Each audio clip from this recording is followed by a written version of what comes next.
Há um instante, quase sempre silencioso, em que alguém percebe que o poder deixou de ser uma ideia e passou a ser um lugar onde se pisa. Antes disso, o poder pode parecer uma promessa de liberdade, de proteção, de eficácia, de reparação. Parece a capacidade de pôr ordem no caos, de impedir que o mundo decida por você, de dar forma ao que antes era apenas desejo.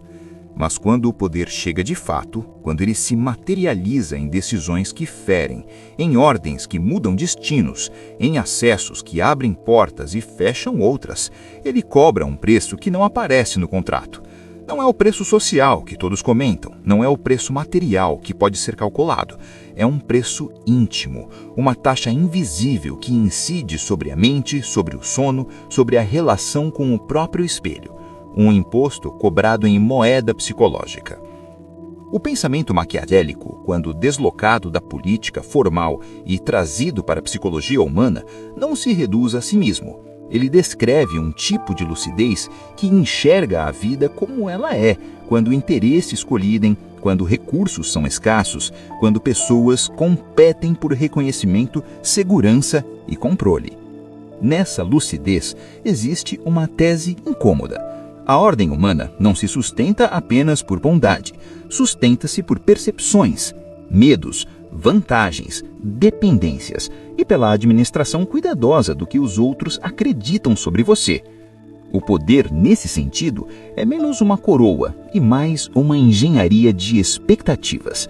E é justamente aí que a mente começa a apagar. No começo, quem toma poder costuma sentir um alívio físico. A ansiedade de ser importante diminui. A sensação de estar à mercê de decisões alheias se afasta. O corpo, que vivia sem alerta por não controlar o ambiente, interpreta a ascensão como um retorno de oxigênio. Mas essa fase é breve. O poder não elimina o medo, ele o desloca. Onde antes havia medo de ser ferido, passa a haver medo de ser derrubado. Onde antes havia medo da escassez, passa a haver medo da perda. E onde antes havia medo do julgamento, passa a haver medo do desprezo. Porque o desprezo, quando você está no alto, é uma forma lenta de expulsão. O primeiro preço psicológico é a transformação do olhar. Quem não tem poder pode se permitir, com alguma frequência, o luxo da espontaneidade. Pode rir sem calcular tanto, pode se indignar sem pensar nos efeitos, pode errar e atribuir o erro ao cansaço, ao acaso, ao contexto. Mas quem ocupa poder aprende que quase tudo vira sinal. Uma frase casual pode virar manchete interna, um gesto simpático pode ser lido como fraqueza, uma irritação pode virar estilo de comando. A mente então passa a funcionar como um radar permanente. Não é só atenção, é hipervigilância. A hipervigilância tem um efeito corrosivo. Ela rouba o descanso mesmo quando o corpo está parado. O indivíduo poderoso começa a ouvir o ambiente por trás do silêncio. Aprende a desconfiar do que é fácil demais. Aprende a procurar subtexto onde talvez não exista. E pouco a pouco confunde prudência com suspeita, até o ponto em que a suspeita vira a sua forma padrão de intimidade. É aqui que o poder começa a isolar. Não porque faltem pessoas ao redor, mas porque quase todas passam a ser lidas como vetores de interesse. A mente tenta se proteger reduzindo a complexidade do outro. E ao reduzir a complexidade do outro, reduz também a sua capacidade de vínculo. Essa é uma das ironias mais duras. O poder promete autonomia, mas cria dependência psicológica do ambiente. Quanto mais alto alguém está, mais precisa ler a sala. Quanto mais capacidade de decisão, mais precisa antecipar reações. A autonomia vira um tipo de cativeiro sofisticado, em que a pessoa se torna prisioneira da própria influência. O poderoso não vive apenas sua vida, vive a vida projetada na cabeça dos outros. Vive o que os outros esperam que ele seja. Vive o que os outros temem que ele faça. Vive o que os outros contam que ele fará. E o custo disso é uma erosão gradual de um espaço interno, onde a pessoa possa simplesmente existir sem performance. O segundo preço psicológico é a divisão do eu. Existe o eu íntimo e existe o eu estratégico. No início, essa divisão parece saudável. Uma parte sente, outra administra. Uma parte se afeta, outra decide. O problema é que o poder recompensa a parte que administra. Ele reforça o eu estratégico com resultados, com obediência, com sinais de respeito. E a parte que sente, se não for cuidadosamente preservada, começa a ser tratada como um risco operacional. A empatia vira vulnerabilidade, a hesitação vira fraqueza, a compaixão vira custo. A mente, então, aprende a suspender a sensibilidade para manter a eficácia. E o que era uma ferramenta de trabalho vira um hábito de personalidade. Quando a suspensão da sensibilidade vira hábito, surge um fenômeno sutil. A pessoa para de perceber o quanto mudou. Ela se adapta ao próprio endurecimento, como quem se adapta a um clima mais frio. No começo dói, depois vira normal. E um dia, sem grande evento, ela descobre que certas cenas que antes a abalavam, agora só a informam. Não se trata de maldade consciente, trata-se de dessensibilização, o mecanismo psicológico pelo qual a mente reduz a resposta emocional para suportar repetição de tensão moral. O poder, por exigir decisões duras, treina a mente para não sentir demais. E quando a mente aprende a não sentir demais, ela perde precisão para sentir o essencial. É aqui que o pensamento maquiaveliano mostra sua face mais psicológica. A necessidade pode justificar atos, mas não anula o custo interno do ato. A mente humana não é uma máquina lógica que executa decisões e segue adiante ilesa. Ela registra, acumula e reorganiza. Um comando dado com firmeza pode salvar uma estrutura, mas a forma como esse comando foi dado e o que ele exigiu de quem deu deixa sedimentos. Existe um tipo de ferida invisível chamada lesão moral.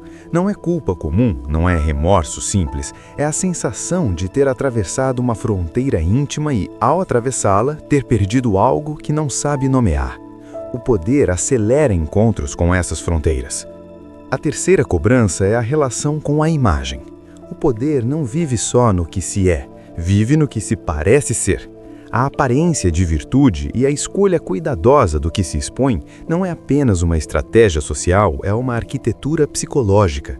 Porque quando alguém precisa parecer estável, a instabilidade vira pecado. Quando alguém precisa parecer seguro, a dúvida vira vergonha. Quando alguém precisa parecer justo, a contradição vira ameaça. O resultado é que a pessoa passa a gerir não apenas a sua reputação externa, mas também sua narrativa interna. Ela aprende a explicar para si mesma por que fez o que fez. Aprende a construir justificativas que protegem o ego do colapso. E esse processo repetido pode gerar algo perigoso. Auto-engano funcional. O auto-engano funcional é uma forma elegante de anestesia. Ele preserva a capacidade de agir sem paralisar. Ele dá coerência ao caos das decisões. Ele transforma escolhas duras em únicas opções. Ele reescreve intenções. Mas com o tempo, ele cobra juros altos. A pessoa perde contato com seus próprios motivos reais. E quando alguém perde contato com seus motivos reais, passa a depender de resultados para definir quem é. Se o resultado é bom, ela era necessária. Se o resultado é ruim, ela foi traída, sabotada, incompreendida. A identidade fica pendurada em variáveis externas. O poder, então, vira vício, não pelo prazer, mas pela necessidade de manter a narrativa coesa. Existe um quarto preço, menos comentado e mais brutal: a experiência da solidão qualitativa. O poderoso raramente fica sem gente por perto, mas quase sempre fica sem alguém que o contradiga sem medo. O poder cria um campo gravitacional que deforma a sinceridade. Pessoas dizem o que convém, escondem o que pode irritar, adiantam elogios como o seguro de vida, e mesmo quando alguém tenta ser honesto, a própria presença do poder altera o tom. A mente do poderoso percebe isso, ainda que negue, e esse reconhecimento cria uma solidão específica, a solidão de não saber se o que se ouve é verdade ou estratégia. Com o tempo, essa solidão gera dois caminhos psicológicos comuns. Um é o cinismo. Ninguém é confiável, tudo é interesse.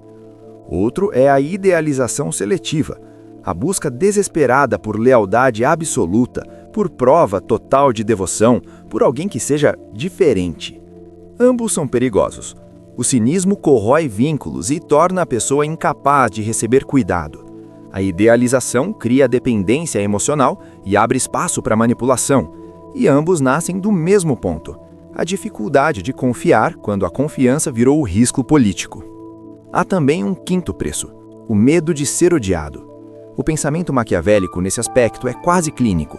O medo pode ser administrado, o ódio é mais difícil. O medo mantém distância, mas também mantém previsibilidade. O ódio é imprevisível e, por isso, assombra. Quem toma poder, cedo ou tarde, percebe que não pode agradar a todos. E, ao perceber isso, aprende a negociar com a própria necessidade de ser amado. Aqui ocorre uma transição psicológica delicada. Abandonar a fantasia de aceitação universal é maturidade, mas abandonar toda necessidade de afeto é mutilação. O poder pressiona essa transição até o limite, porque ele não apenas frustra a necessidade de ser amado, ele a expõe. Quanto mais poder alguém tem, mais perigoso fica admitir que quer ser querido. E então, muita gente escolhe uma máscara de frieza. Não porque não sinta, mas porque sentir parece comprometer. Só que a máscara, usada por muito tempo, vira rosto. E quando a frieza vira rosto, ela muda o modo como a pessoa interpreta o mundo. Ela passa a acreditar que os outros só respeitam dureza. Passa a confundir medo com admiração. Passa a construir uma vida em que a ternura é um idioma esquecido. O sexto preço é o rebaixamento gradual do espanto moral. A vida real raramente oferece escolhas limpas. Ela oferece escolhas entre custos. O poder, por concentrar a responsabilidade dessas escolhas, expõe o indivíduo a uma repetição de dilemas: proteger o grupo ou proteger o indivíduo? Preservar a instituição ou corrigir uma injustiça específica? Manter a estabilidade ou abrir espaço para um risco necessário? A cada repetição, a mente cria atalhos. Ela começa a classificar pessoas como úteis, perigosas, leais, incertas. Isso é eficiente, mas é também desumanizante. E a desumanização é a principal moeda interna que o poder usa para comprar velocidade decisória. Quando alguém se acostuma a classificar pessoas como peças, passa a tratar a si mesmo como peça também. Essa é uma consequência pouco observada. O líder que instrumentaliza o outro, cedo ou tarde aceita ser instrumentalizado por sua própria função.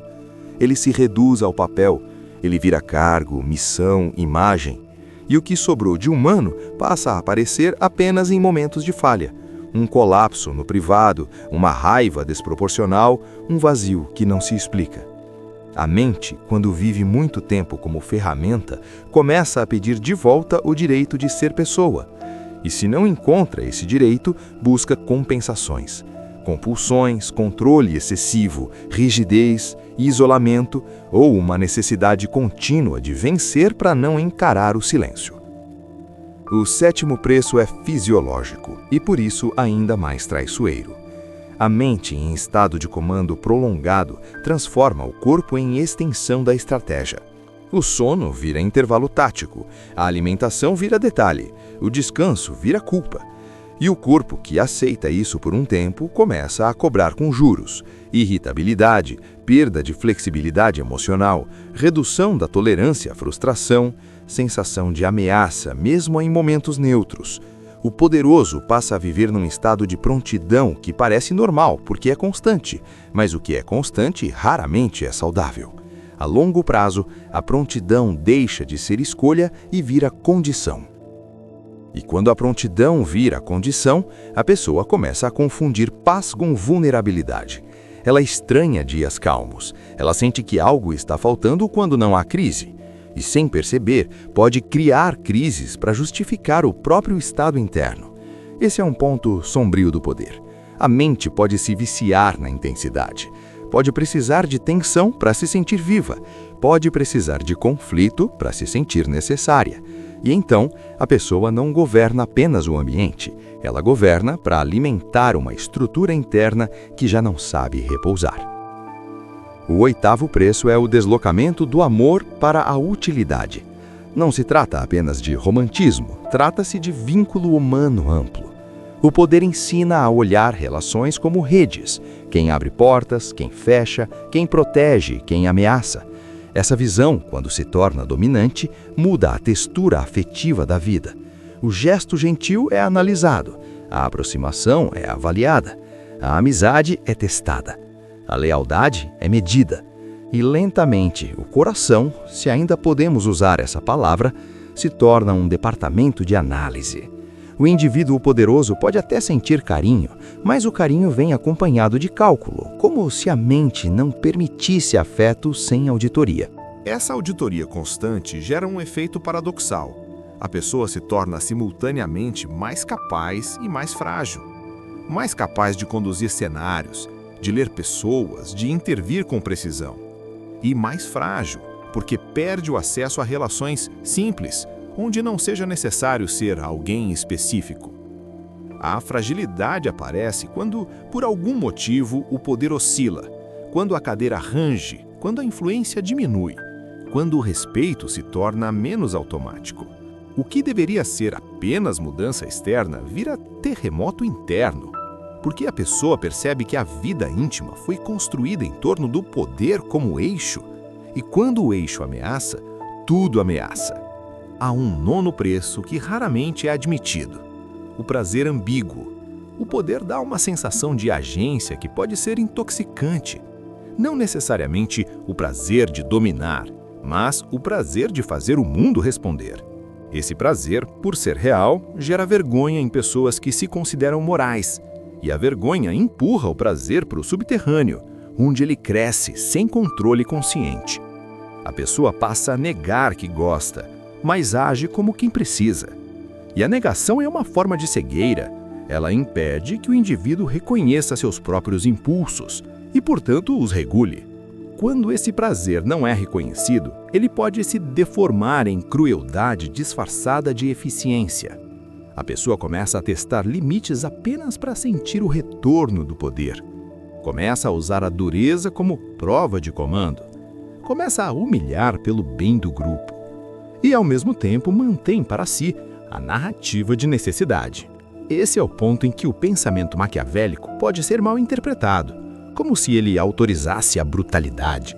O que ele descreve, na verdade, é que a brutalidade pode funcionar num curto prazo, mas cobra ódio e instabilidade. Psicologicamente, ela cobra algo ainda pior: a perda de respeito por si mesmo, mesmo que isso seja empurrado para longe da consciência. O 10º preço é a relação com a verdade. O poder vive num ecossistema de versões. Muitas vezes não existe a verdade.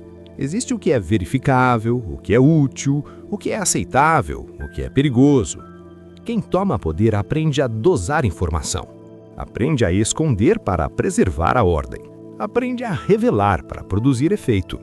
E essa gestão da verdade, mesmo quando necessária, tem um risco: contaminar a percepção interna. A pessoa começa a falar pela metade tão frequentemente que perde o hábito de inteireza. E então, em algum momento, ela não sabe mais se está omitindo por estratégia ou por incapacidade de se encarar. Quando a verdade interna se fragmenta, surge um estado mental inquietante. A pessoa sente que precisa manter coerência, mas a coerência não é mais um reflexo, é um esforço. Ela precisa lembrar o que disse para um, o que prometeu para outro, o que insinuou para outro. Vive numa contabilidade de narrativas. Isso gera uma fadiga invisível. E essa fadiga empurra o indivíduo para soluções mais simples. Centralizar decisões, reduzir interlocutores, eliminar ambiguidades à força. O que por fora parece liderança firme, por dentro pode ser apenas cansaço de sustentar complexidade. E há ainda um preço que se infiltra na vida real de maneira discreta: a mudança no tempo subjetivo. Antes do poder, o tempo pode ser vivido em blocos humanos: manhã, tarde, noite, dias que passam, conversas que ficam. Depois do poder, o tempo vira agenda, crise, janela de oportunidade, risco. A mente começa a viver no futuro iminente, no que pode acontecer, no que pode dar errado, no que precisa ser antecipado. É um tipo de exílio do presente. O indivíduo pode estar num ambiente bonito e ainda assim estar mentalmente num cenário de risco. Pode estar com alguém importante e ainda assim estar calibrando consequências. O presente vira um corredor para decisões. E quando o presente vira corredor, a vida vira a passagem. Nesse ponto, vale olhar para o comportamento humano comum, fora de palácios e cargos formais. O poder existe em muitos lugares. Numa família, num grupo, numa empresa, numa equipe, numa comunidade. Sempre que alguém controla recursos, reputação ou acesso, existe poder. E o preço psicológico aparece mesmo em escalas pequenas. A pessoa que manda num ambiente doméstico pode sentir o mesmo isolamento qualitativo. O gestor intermediário pode sentir a mesma divisão do eu. O líder de grupo pode sentir a mesma dependência da imagem. A escala muda, mas o mecanismo é semelhante. Tomar poder reorganiza a mente ao redor da manutenção. A manutenção é o tema subterrâneo do poder. Tomar poder é um ato, manter poder é uma condição. E manter poder exige um tipo de atenção contínua ao humano, ao imprevisível, ao frágil. Exige lidar com inveja, ressentimento, ambição, medo, gratidão performática, lealdade interesseira e, às vezes, lealdade verdadeira que também cobra. Exige decidir quem sobe, quem cai, quem fica, quem sai. Cada decisão cria memória e a memória social, quando acumulada, vira estrutura. O poderoso passa a viver dentro das memórias que as pessoas têm dele. E essas memórias, justas ou injustas, passam a governá-lo. É por isso que o poder frequentemente endurece o comportamento. Porque a pessoa tenta reduzir variáveis, ela tenta tornar o mundo mais previsível. Ela cria regras, rituais, distâncias, protocolos. Isso não é apenas gosto por ordem, é defesa psíquica. A distância protege, a formalidade protege, a previsibilidade protege. Só que proteção constante vira rigidez, e rigidez, com o tempo, impede aprendizado emocional. A pessoa começa a repetir estratégias, mesmo quando o contexto muda, porque a estratégia virou identidade. Ela não reage ao presente, reage ao que aprendeu a temer. E o que aprendeu a temer, muitas vezes, não é o inimigo externo, mas a sensação interna de vulnerabilidade. Um aspecto particularmente maquiavélico, no sentido psicológico, é entender que o poder não é apenas emoção, é ferramenta social. Pessoas evitam riscos quando temem consequências, pessoas obedecem quando temem perdas. Mas o uso do medo tem uma contraparte interna.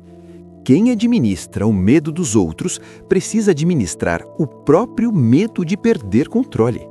E essa administração tende a gerar um estado mental de vigilância moral invertida. A pessoa não vigia apenas o certo e o errado, vigia o útil e o perigoso. E quando o útil e o perigoso se tornam os critérios dominantes, o certo e o errado começam a parecer luxos. A mente humana, porém, não aceita essa troca sem cobrança. Mesmo pessoas extremamente pragmáticas carregam dentro de si algum tipo de tribunal íntimo. Pode ser silencioso, pode ser distorcido, pode ser facilmente subornado por justificativas, mas existe.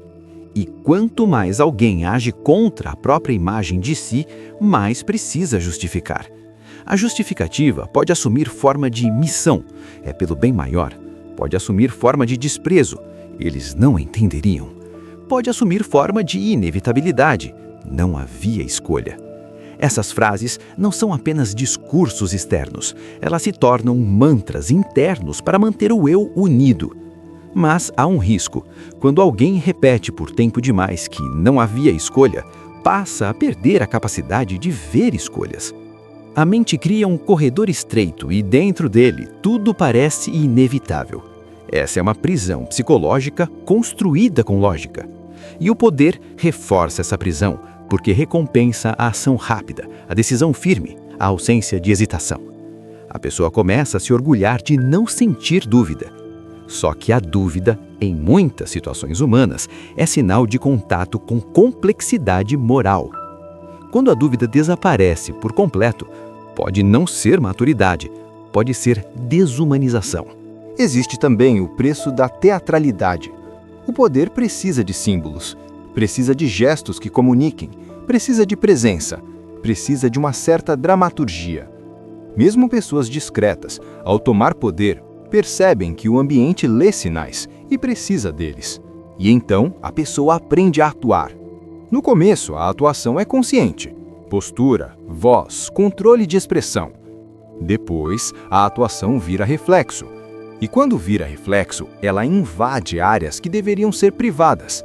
O indivíduo começa a falar como autoridade, mesmo em casa. Começa a ouvir críticas como ameaça. Começa a responder como instituição quando alguém apenas queria proximidade. O papel devora a pessoa. A partir daí, um fenômeno comum é a redução da tolerância à contradição. Quem está no poder se acostuma a ser a referência final. Mesmo quando se cerca de conselheiros, é ele quem decide. Isso treina o cérebro para associar contradição a atraso, a risco, a perda de tempo. No mundo interno, a contradição também passa a incomodar. Sentimentos mistos, ambivalências, saudades e raivas simultâneas, arrependimentos junto de convicções. A pessoa começa a buscar pureza emocional, como se qualquer nuance fosse fraqueza. E isso empobrece a vida psíquica. O poderoso fica mais eficiente e menos humano.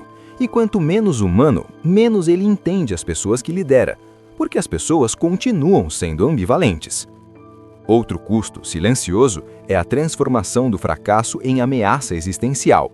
Para quem não tem poder, fracassos podem ser dolorosos, mas muitas vezes são localizados. Para quem tem poder, fracassos podem se tornar narrativas coletivas, e narrativas coletivas são perigosas. O poderoso então passa a temer não apenas errar, mas ser definido pelo erro. Isso cria uma pressão enorme por controle de dano. E o controle de dano, repetido, vira modo de vida. A pessoa aprende a apagar rastros, a reescrever versões, a deslocar a culpa, a criar bodes expiatórios. Às vezes faz isso de forma consciente, às vezes faz por reflexo. Em ambos os casos, o custo interno é o mesmo, a perda gradual de paz. A paz é um conceito que o poder tende a substituir por segurança. Segurança é calculável, administrável, defensável. Paz é subjetiva, íntima, delicada.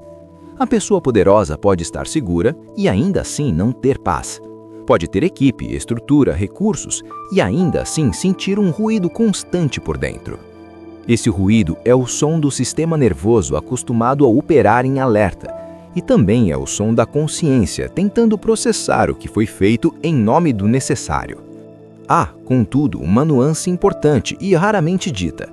O preço psicológico do poder não vem apenas da dureza, vem também do cuidado. Cuidar quando se tem poder é mais perigoso do que parece, porque o cuidado cria vínculo, e vínculo cria vulnerabilidade. O poderoso que se importa de verdade com pessoas sob sua influência fica exposto a chantagens emocionais, a manipulações sutis, a decisões que doem mais porque afetam rostos conhecidos. E para evitar essa dor, muitos optam por um tipo de anestesia relacional. Só que a anestesia, ao proteger do sofrimento, também protege do sentido. E sem sentido, o poder vira apenas manutenção do poder. Um círculo fechado que consome energia e não devolve vida.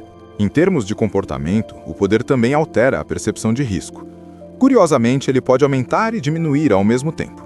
Aumenta porque a pessoa percebe ameaças que antes eram invisíveis. Diminui porque a pessoa se acostuma a sobreviver a tempestades e começa a achar que sempre sobreviverá. Essa combinação é instável. Hipervigilância com confiança excessiva. Em um dia, a pessoa vê conspiração em tudo. Em outro, ignora sinais óbvios por se sentir imune. Esse pêndulo é comum em ambientes de comando. E, psicologicamente, ele se alimenta de adrenalina e exaustão. Com o tempo, pode surgir um tipo de tristeza específica. Não é tristeza por falta, é tristeza por excesso. Excesso de responsabilidade, de visibilidade, de expectativa, excesso de personagens a interpretar, excesso de versões de si espalhadas na mente alheia. Essa tristeza tem um fundo de luto. Luto pela vida simples que não volta, luto pela ignorância confortável de antes, luto pelo direito de ser falho sem consequências amplificadas. O poderoso, mesmo vitorioso, pode sentir esse luto como uma sombra. E, se ele não reconhece a sombra, pode endurecer ainda mais para não senti-la. Esse endurecimento, porém, não impede o retorno do humano, apenas o adia. A mente cobra. Ela cobra em sonhos, em explosões, em irritação, em vazio, em compulsões por controle. Cobra em uma incapacidade de desligar. Cobra em uma sensação de que, se parar, tudo cai. E essa sensação é a assinatura psicológica do poder internalizado. O indivíduo não apenas tem poder, ele passa a ser o guardião neurótico de um mundo que acredita depender dele, mesmo que não dependa, mesmo que haja alternativas, mesmo que o sistema fosse continuar. A pessoa já não consegue confiar na continuidade sem sua mão no volante. No fundo, o preço psicológico de tomar poder é que a pessoa começa a viver sob um princípio de necessidade, que lentamente ameaça engolir o princípio de humanidade. E não porque ela seja má, mas porque a dinâmica do poder recompensa o que é funcional e pune o que é frágil. A mente, como organismo adaptativo, aprende a ser funcional. Ela aprende a esconder fragilidades, a antecipar ameaças, a reduzir pessoas a padrões, a justificar decisões duras, a modular a verdade, a administrar a imagem. Ela aprende, enfim, a sobreviver no alto. Mas sobreviver no alto não é o mesmo que viver bem por dentro.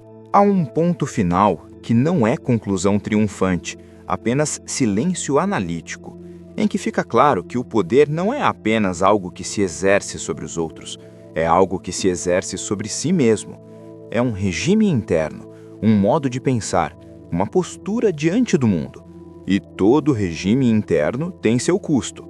Quanto maior o poder, maior a tentação de acreditar que o custo é inevitável, que a perda de delicadeza é preço da eficácia, que a solidão é destino do comando, que a dureza é prova de maturidade. Mas, psicologicamente, a questão não é o que parece inevitável. A questão é o que se acumulou em silêncio dentro de alguém que aprendeu a transformar pessoas em variáveis e a si mesmo em instrumento. O poder, quando tomado, raramente vem com instruções para manter a alma intacta.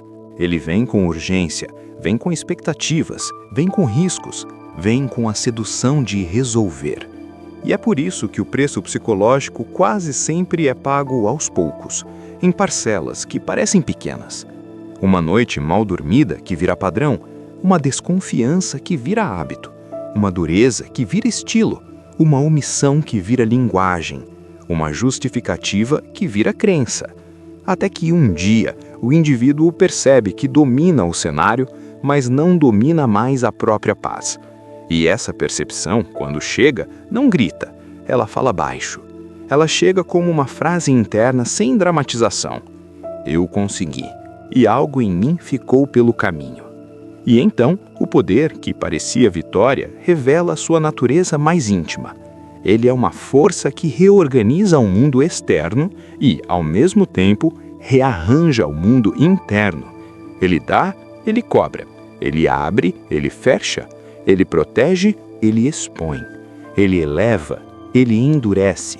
E o preço psicológico de tomar poder não é apenas o que se perde nos outros, confiança, afeto simples, sinceridade ao redor, mas o que se perde em si, a capacidade de habitar o próprio coração, sem precisar governá-lo como se fosse um território hostil.